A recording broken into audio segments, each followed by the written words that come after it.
നമസ്കാരം. കഴിഞ്ഞ ദിവസം സോഷ്യൽ മീഡിയയിലെല്ലാം വളരെ വൈറലായി ഓടിയൊരു ചിത്രമുണ്ട്. ദേ, മുൻ പത്തനംതിട്ട കളക്ടർ ദിവ്യ എസ് അയ്യർ IAS അവർ ദേവസ്വം മന്ത്രിസ്ഥാനം രാജിവെച്ച് ലോക്സഭയിലേക്ക് പോകാൻ പോകുന്ന KS രാധാകൃഷ്ണൻ എന്ന മുൻ മന്ത്രിയുടെ വസതി സന്ദർശിച്ചതിന്റെ ദൃശ്യമാണ്.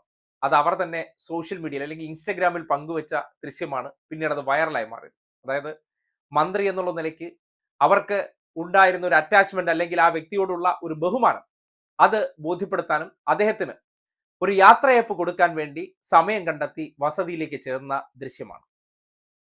പോകാൻ നേരം, അതായത് ഭർത്താവും കോൺഗ്രസ് നേതാവുമായിട്ടുള്ള ശബരിനാഥൻ ഉൾപ്പെടെയാണ് കുടുംബസമേതം KS രാധാകൃഷ്ണന്റെ വീട്ടിലേക്ക് അവർ യാത്രയയപ്പിനെത്തിയത്. അതായത് ഒരു വ്യക്തിക്ക് കിട്ടുന്ന ഏറ്റവും വലിയൊരു അംഗീകാരമാണ്. കാര്യം ഒരാൾ ദേവസ്വം മന്ത്രിയും ഒപ്പം പത്തനംതിട്ട കളക്ടറായിരിക്കുമ്പോൾ ശബരിമല വിഷയത്തിലൊക്കെ വലിയ കോർഡിനേഷൻ ഇവർ തമ്മിൽ ഉണ്ടായിരുന്നിട്ടുണ്ട്.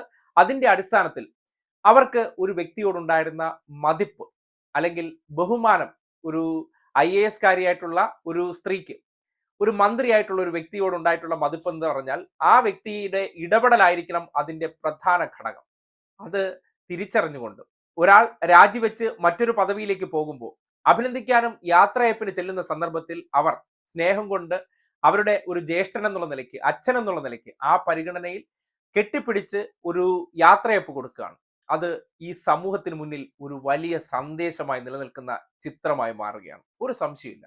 കാര്യം ദിവ്യ എസ് അയ്യരെ പോലെ വളരെ എഫക്റ്റീവായിട്ട് സിവിൽ സർവീസ് മേഖലയിൽ ഇടപെട്ടുകൊണ്ടിരിക്കുന്ന ഒരു സ്ത്രീയാണ്. കാര്യം അവരെ ഏൽപ്പിക്കുന്ന ഉത്തരവാദിത്തങ്ങൾ വളരെ കൃത്യമായി ചെയ്യാറുണ്ട്. ഒപ്പം വളരെ എനർജറ്റിക് ആയിട്ട് പല കാര്യങ്ങളിലും ഇടപെടുന്ന വ്യക്തിയാണ്. കുട്ടികളോടൊപ്പം ആണെങ്കിൽ കുട്ടികളോടൊപ്പം തന്നെ ആ വേദികളിൽ പാടും ആടും ചിരിക്കും, അങ്ങനെ എല്ലാ കാര്യത്തിലും അവർ ഒരു എനർജറ്റിക് ആയിട്ട് പലപ്പോഴും ഇടപെടുന്ന ഒരു IAS കാരിയാണ്. അങ്ങനെ ഒരു വ്യക്തി ഇങ്ങനെ ഒരാൾക്ക് യാത്രയപ്പ് കൊടുക്കുമ്പോൾ അത് പൊളിക്കുന്ന ചില ജാതി വ്യവസ്ഥകൾ കൂടിയുണ്ട്. നമ്മുടെ ഉള്ളിലെ ചില മനോഭാവങ്ങൾ. കാര്യം നമ്മുടെ സമൂഹം ഒന്നടങ്കം മാറിയിട്ടില്ല എന്നൊക്കെ പറയുന്നുണ്ടെങ്കിൽ ചിലയിടങ്ങളിൽ അത് തിരുത്തേണ്ടതുണ്ട് എന്ന് ഈ ചിത്രങ്ങൾ ബോധ്യപ്പെടുത്തുകയാണ്. എന്ന് കരുതി പരിപൂർണമായി മാറിയിട്ടില്ല. ചില സത്യഭാമമാർ ഇന്നും നമ്മുടെ സമൂഹത്തിൽ ജീവിച്ചിരിപ്പുണ്ട് എന്ന് കരുതിക്കൊണ്ട് സകലമാന പേരും സത്യഭാമമാരല്ല എന്ന് ആ ഒരൊറ്റ പ്രവൃത്തിയിലൂടെ ദിവ്യ തെളിയിച്ചു വെക്കുന്നുണ്ട്. ദിവ്യയെ വളരെയധികം അഭിനന്ദിക്കേണ്ട ഒരു കാര്യമാണ്. കാര്യം നമ്മുടെ നാട്ടിൽ മനുഷ്യ സ്നേഹത്തിനപ്പുറം ജാതി മത ചിന്തകളുമായി നടക്കുന്നവരൊക്കെ ഇത്തരം സ്നേഹബന്ധങ്ങളും ഇത്തരം പരസ്പര ബഹുമാനങ്ങളും കണ്ടറിയണം. രാധാകൃഷ്ണനെ പോലെ ഒരു വ്യക്തിയോട് അവർക്ക് അത്രമാത്രം ബഹുമാനവും റെസ്പെക്റ്റും സ്നേഹവും ഒക്കെ തോന്നിയിട്ടുണ്ടെങ്കിൽ അവരെ ഏതെങ്കിലും ഒരു ഘട്ടത്തിലൊക്കെ, പ്രത്യേകിച്ച് വളരെ ഭാരിച്ചൊരു ഉത്തരവാദിത്വം ഒരു സ്ത്രീ എന്നുള്ള നിലയ്ക്ക് അവരുടെ തോളിലേക്ക് വരുമ്പോൾ വേണമെങ്കിൽ സ്വന്തം അധികാര പരിധിയൊക്കെ ഉപയോഗിച്ചുകൊണ്ട് അവരെ വല്ലാതെ ടോർച്ചർ ചെയ്യാം, അല്ലെങ്കിൽ വിഷമപ്പെടുത്താം, പ്രതിസന്ധിയിലാക്കാം.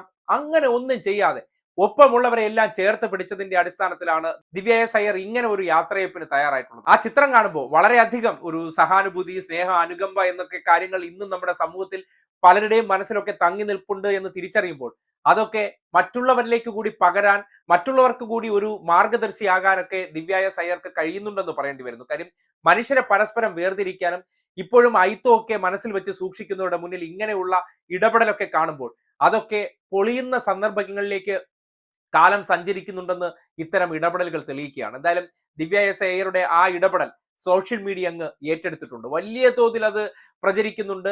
ദിവ്യ എസ് അയ്യറെ മുക്ത കണ്ട് അഭിനന്ദിച്ചുകൊണ്ട് പലരും രംഗത്ത് വന്നിട്ടുണ്ട്.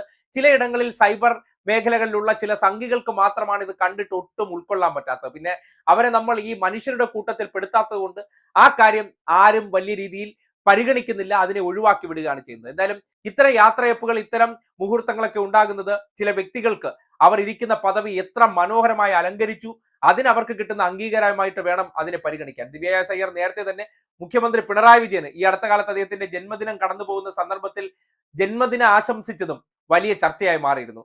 കരുത്തുറ്റ നിലപാടുള്ള വ്യക്തിത്വത്തിന് ആശംസ എന്ന നിലയ്ക്ക് അവർ സോഷ്യൽ മീഡിയയിൽ കുറിക്കുമ്പോഴും നേരത്തെ മുഖ്യമന്ത്രിയെക്കുറിച്ച് ഒരു മനോരമ ചാനൽ ഇന്റർവ്യൂവിൽ അവർ പറഞ്ഞത് ഇത്രമാത്രം തീരുമാനമെടുക്കാനും നിലപാടെടുക്കാനും ഒക്കെ ശക്തനായിട്ടുള്ള ഒരു ഭരണാധികാരിയോടൊപ്പം ജോലി ചെയ്യാൻ അവസരം കിട്ടിയത് ഒരു ഭാഗ്യമാണെന്നുള്ള നിലയ്ക്കൊക്കെ അവർ പറഞ്ഞു വെക്കുമ്പോൾ എന്താണ് ഇടതുപക്ഷത്തിലെ മന്ത്രിമാർ എന്നുള്ളത് ഈ ചില കൊണ്ടുപിടിച്ച പ്രചരണങ്ങൾക്കപ്പുറം ഒപ്പം ജോലി ചെയ്യുന്ന പലരും തുറന്നു കാട്ടുന്നുണ്ട്. അവർ ചെയ്യുന്ന ഉത്തരവാദിത്തങ്ങളും ഏറ്റെടുത്ത പദവികളും ഏത് രീതിയിൽ കൈകാര്യം ചെയ്യുന്നുണ്ട് എന്നതിന്റെ കൃത്യമായിട്ടുള്ള ഒരു തുറന്നുകാട്ടലാണ് ആ സ്നേഹപ്രകടനവും ആ യാത്രയപ്പും.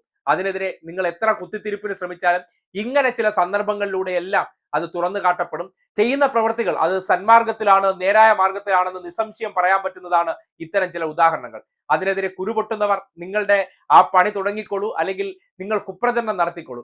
പക്ഷേ വസ്തുതകൾ അത് ഏതെങ്കിലും കോണുകളിൽ നിന്ന് ഇങ്ങനെ പൂർണ്ണ ശോഭയോടുകൂടി തിളങ്ങി വരും. കുറച്ച് കള്ളങ്ങൾ നിങ്ങൾ പ്രചരിപ്പിക്കുന്നത് 2 തവണ ഉലകം ചുറ്റുമ്പോഴേക്കെങ്കിലും ചില സത്യങ്ങൾ ഇങ്ങനെ പതിയെ പുറത്തേക്ക് വരും. അത് കണ്ടിട്ട് ജനങ്ങൾക്ക് ബോധ്യപ്പെടും. ഒപ്പം ജോലി ചെയ്യുന്നവർ എന്തുകൊണ്ട് അവരെ നയിച്ചവരെ അംഗീകരിക്കുന്നു എന്ന് പറഞ്ഞാൽ അവർ ഏറ്റെടുത്ത ഉത്തരവാദിത്തത്തെ അവർ വളരെ ഭംഗിയായി, വളരെ കാര്യക്ഷമതയോടുകൂടി ചെയ്തു എന്നതിന്റെ തെളിവാണ് ഈ ഉദാഹരണം തുറന്നു കാട്ടുന്നു എന്ന് നിസ്സംശയം പറയാം.